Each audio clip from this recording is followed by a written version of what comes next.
Hello guys, नया lecture part 2 के साथ 7 सेकंड फार्मूला भी इसमें चलेगा और आपको यूपीएससी का पूरा आंसर राइटिंग का हर वो तरीका सिखाएंगे जिससे आप आंसर राइटिंग आसानी से कर सकें।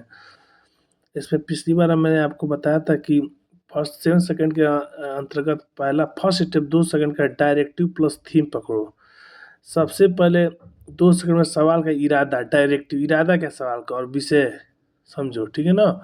डायरेक्टिव में सवाल किस टाइप का है, मतलब इरादा के सवाल क्या पूछ रहा है, मतलब व्याख्या कीजिए पूछेगा तो मतलब पूरा खुल कर को समझाओ।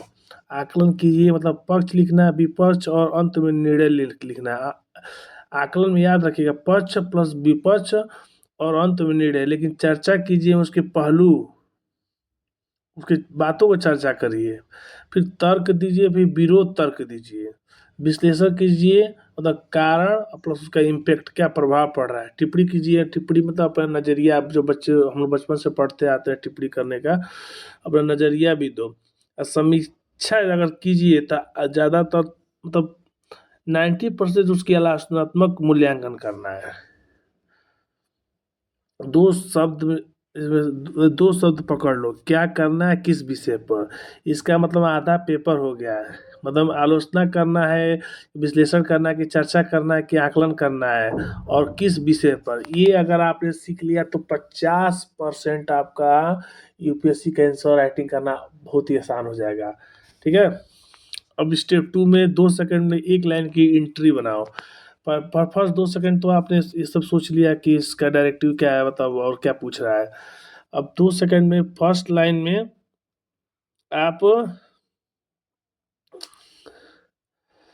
फर्स्ट लाइन में एंट्री मारना है आपको। डायरेक्ट याद रखिए, डायरेक्ट एंट्री करना है क्वेश्चन के अंदर। एंट्री हमेशा परिभाषा, ठीक है, और संदर्भ बनती है। मतलब एंट्री हमेशा परिभाषा उसकी, मतलब क्या क्वेश्चन में पूछे, बल पूछे तो बल वो कारक है जो वस्तु की अवस्था को परिवर्तन कर सकता है, करने का प्रयास करता है। उससे संदर्भ बनती है, मतलब कि उससे क्या बल से क्या क्या चीज़ें होती प्रभावित होती है। ठीक है। अब एक अवधारणा है और बल वो है प्रक्रिया जो प्रभावित करती है। जैसे मान लो भूमंडलीकरण वो प्रक्रिया है जिसने विश्व की अर्थव्यवस्था, समाज, संस्कृति और को आपस में जोड़ दिया। मैं ग्लोबलाइजेशन के बारे में पूछ रहा है, जो विश्व की अर्थव्यवस्था भूमंडलीकरण वो प्रक्रिया है। ठीक है। अवधारणा जिसने विश्व की समाज और संस्कृति को आपस में जोड़ दिया। भूमंडलीकरण भी बता सकते हैं, उसका प्रक्रिया बताते हुए उस पर जोड़ सकते, थोड़ा 3 लाइन का हो जाएगा। लेकिन छोटा रखेंगे तो समझ जाएगा कि लड़का टाइम पास नहीं कर रहा है। ठीक है। बस 1-2 लाइन, लंबी भूमिका नहीं, परीक्षक परीक्षक को लगे लगे बच्चा जानता है। ठीक है।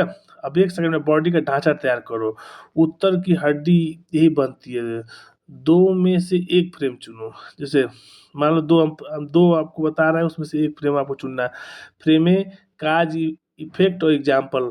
बॉडी बॉडी का जहाँ अवधारणा समस्या हो या बेस्ट होता है। देखो कारण प्रभाव जहाँ अवधारणा समस्या होती है बेस्ट कारण, ठीक है, उसका प्रभाव उदाहरण डेटा सहित। उपयोग जैसे मुद्रास्फीति, बेरोजगारी, महिला सशक्तिकरण, जलवायु परिवर्तन, इतिहास घटनाएं, समाजशास्त्री मुद्दे में ज़्यादातर क्वेश्चन यही आता है। देखिए इसी की इर्द गिर्द मतलब क्वेश्चन यूपीएससी पीसीएस पूछता है।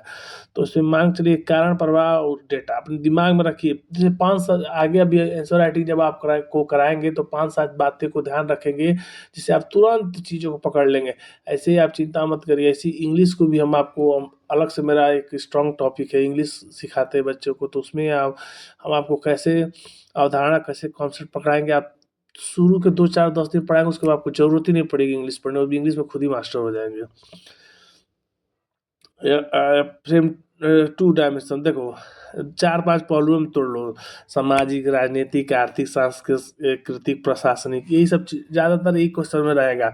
सामाजिक, राजनीतिक, आर्थिक, सांस्कृतिक, प्रशासनिक। और आपको जब इंटरनेशनल रिलेशन करेंगे तो ज़्यादातर क्वेश्चन इसी टाइप के रहेंगे। पर्यावरण उपयोग नीतियों में, शासन में, संविधान में, इतिहास में, समाज में, अंतर्राष्ट्रीय संबंध में। देखिए मैंने लिखा हुआ अंतर्राष्ट्रीय संबंध डायरेक्ट में बता दिया हूँ। नीतियों में भी, यहाँ तक इथिक्स में भी है। शासन में संविधान, इतिहास, समाज और आपको बस हमको लगता है जियोग्राफी का कुछ टॉपिक छोड़ दिया है तो लगभग यही 5-6 पहलू काम आते हैं। सामाजिक, राजनीतिक, आर्थिक,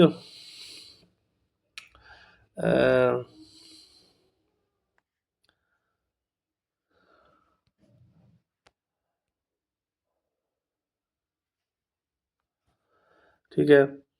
अब पर्यावरणीय उपयोग, अब नीतियाँ, शासन संविधान, इतिहास।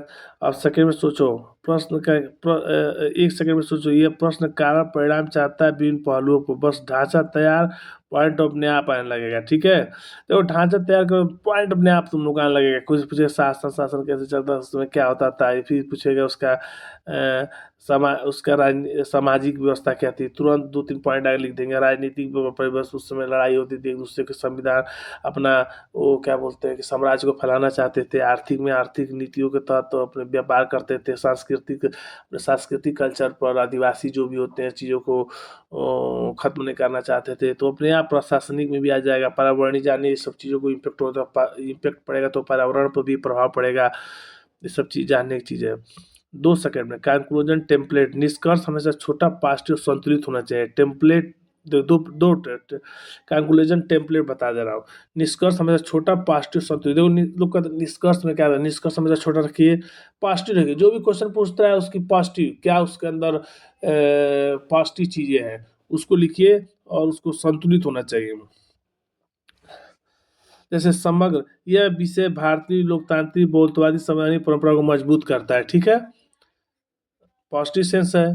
आगे नीतिगत सुधार इस प्रक्रिया को प्रभावी बना सकते हैं। इसमें टेम्पलेट 2 में 2 टेम्पलेट में बांट दीजिए। पहले टेम्पलेट में कुछ और सोच लिया, दूसरे टेम्पलेट में उसके बाद क्या हो सकता है। पहले अभी क्या कर रहा है, अभी क्या होगा, बस कुछ नहीं, अभी वर्तमान में क्या है, अभी क्या होगा, बस 1 से 2 लाइन में समाप्त। अगर आपको बोनस 5 मार्क्स एक्स्ट्रा दिलाने वाला फार्मूला, हर उत्तर में 3 चीज डाल दो, 2 एग्जाम्पल, ऐतिहासिक पुराना, एक वर्तमान और एक डेटा। ठीक है, एनसीआरबी, यूनेस्को, आईपीसीसी। एक थिंकर अगर नहीं भी याद होता है तो किसी भी थिंकर को आप लिख देंगे तो यूपीएससी वाले। सॉरी, बीच में 1 सेकंड के लिए फ़ोन आ गया था तो इसलिए।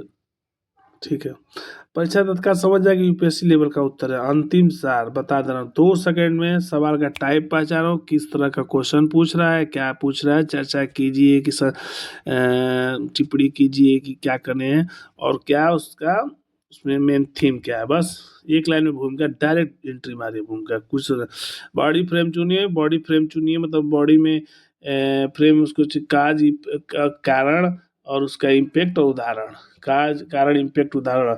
अगर नहीं कुछ उस टाइप का क्वेश्चन भी आया तो लगभग वही सब चीज़ें रहता है, थोड़ा बहुत दिमाग में मोटिव रहेगा, बदल के लिख देंगे आंसर। 2 सेकंड के स्मार्ट निष्कर्ष निकालिए। स्मार्ट निष्कर्ष हरदम पॉजिटिव में होना चाहिए, मतलब कि आपका पहले तो टेम्पलेट बना लीजिए। निष्कर्ष हमेशा छोटा होना चाहिए, 5 टेम्पलेट बना। टेम्पलेट बनाने का मतलब कि 2 पार्ट में भाग लीजिए। समग्र विषय, जैसे कि ये वर्तमान में परिस्थिति उस समय क्या चल रहा था, टेम्पलेट 1 में, मतलब टेम्पलेट 1 में मतलब टीका, एक दो मतलब टीका, टिप्पणी। ठीक है, एक छोटा टीका, एक टीका एक लगा लीजिए, 1 लाइन का स्टिकी नोट्स की तरह 1 लाइन का, कि इसमें ये उस समय होता था, वर्तमान में भी ये क्या चल रहा है, उसका क्या इम्पैक्ट फॉरवर्ड के में क्या होगा, बस कुछ नहीं। यही सच में काम करता है यूपीएससी। फालतू लंबी चौड़ी बातें का स्ट्रक्चर, चौड़ी नहीं स्ट्रक्चर नहीं, लोग से ये होना चाहिए, चाहिए नहीं, कुछ नहीं चाहिए। देखिए, हम जानबूझ के सब चीज़ें आपको राइट डाउन कर दिए ताकि आप इसको लिख लेंगे कापी पे, ताकि याद रहेगा कि यूपीएससी फालतू लंबी चौड़ी बातें नहीं, स्ट्रक्चर चाहिए। ठीक है, यूपीएससी GS1 फर्स्ट पर मौर्य प्रश्न, आपको इसी तरह एक प्रश्न बता रहा हूँ। मौर्य काल का आर्थिक, सामाजिक, राजनीतिक संरचना की प्रमुख विशेषताओं को विश्लेषण कीजिए। इसे सेकंड फार्मूला तोड़कर सीखो। सेकंड का फार्मूला तोड़कर सीखो। कोई बहुत फार्मूला नहीं है, कुछ नहीं, 2 सेकंड के अंदर आपको इंट्रो वो बनाना है, डायरेक्ट थीम क्या है उसके पकड़ना है, क्या क्वेश्चन पूछ रहा है, बस। और 2 सेकंड, 1 सेकंड के अंदर बॉडी, 2 सेकंड के अंदर टेम्पलेट्स, और कुछ नहीं है। फर्स्ट स्टेप में थीम पकड़ो, डायरेक्टिव विश्लेषण कीजिए, मतलब कारण, प्रभाव, तर्कसंगत चर्चा। ठीक है, थी मौर्य काल के आर्थिक, सामाजिक, राजनीतिक संरचना पूछा है। ठीक है, अब दिमाग में 2 शब्द, विश्लेषण प्लस मौर्य, 2 शब्द, विश्लेषण प्लस मौर्य साम्राज्य। 1 लाइन की एंट्री में परिभाषा। ठीक है, परिभाषा दीजिए।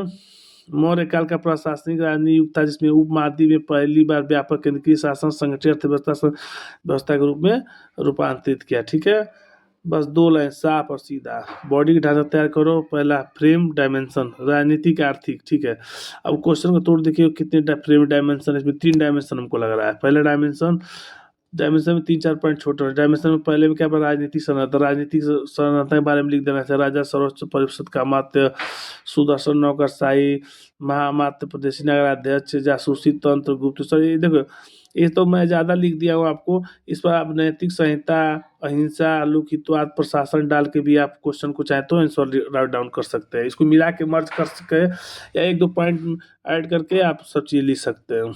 आर्थिक संरचना, कृषि आधारित अर्थव्यवस्था लगभग रहती है, राज्य का नियंत्रण होता है, खनन वन व्यापारी का प्रशासनिक निष्ठा। आप तैयारी करेंगे तो उसमें पूछ राज्य नियंत्रण में, तो आप समझ जाएंगे खनन पर, वन पर, व्यापार पर नियंत्रण करता है, व्यापार विस्तार के लिए सिंचाई, सड़कें, वजन माप की एकरूपता आनी चाहिए। सड़कें रहेंगी तो माल का आना जाना होगा, सिंचाई की व्यवस्था, फसल पैदा होगी, वजन माप की एकरूपता होगी तो फर्जीवाड़ा नहीं होगा।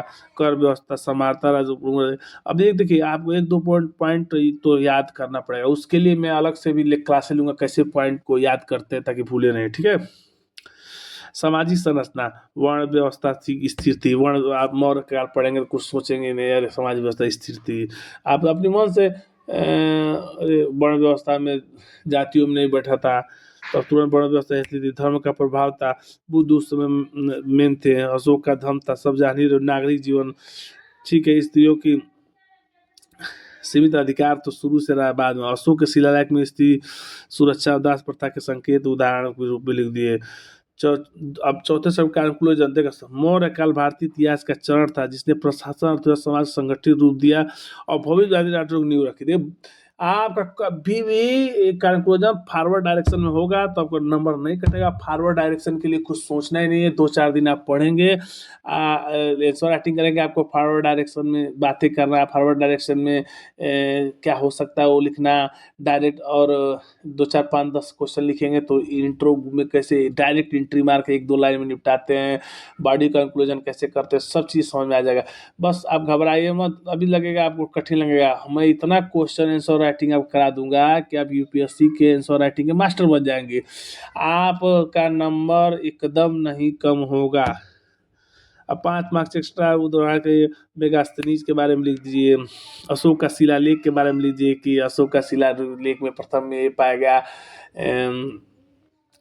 कि अहिंसा पर जोर दिया गया, द्वितीय में जानवरों के लिए हॉस्पिटल, दवाएं और तमाम तरह की व्यवस्था, तो थोड़ा सा एंटरटेनमेंट के लिए बता रहा हूँ। तो उसमें डेटा में भूमिका 1/6 राज नियंत्रण, थिंकर और शास्त्री इंडिका, चाणक्य के बारे में जान रहे परीक्षक खुश। वाह, क्या आंसर लिखा है। Thank you. और चैनल को सब्सक्राइब करिए और इसको रोज़ पढ़िए। सब्सक्राइब करना ना करना अलग बात है, लेकिन इसको तैयारी पर ज़रूर ध्यान दिए और रोज़ पढ़िए। Thank you.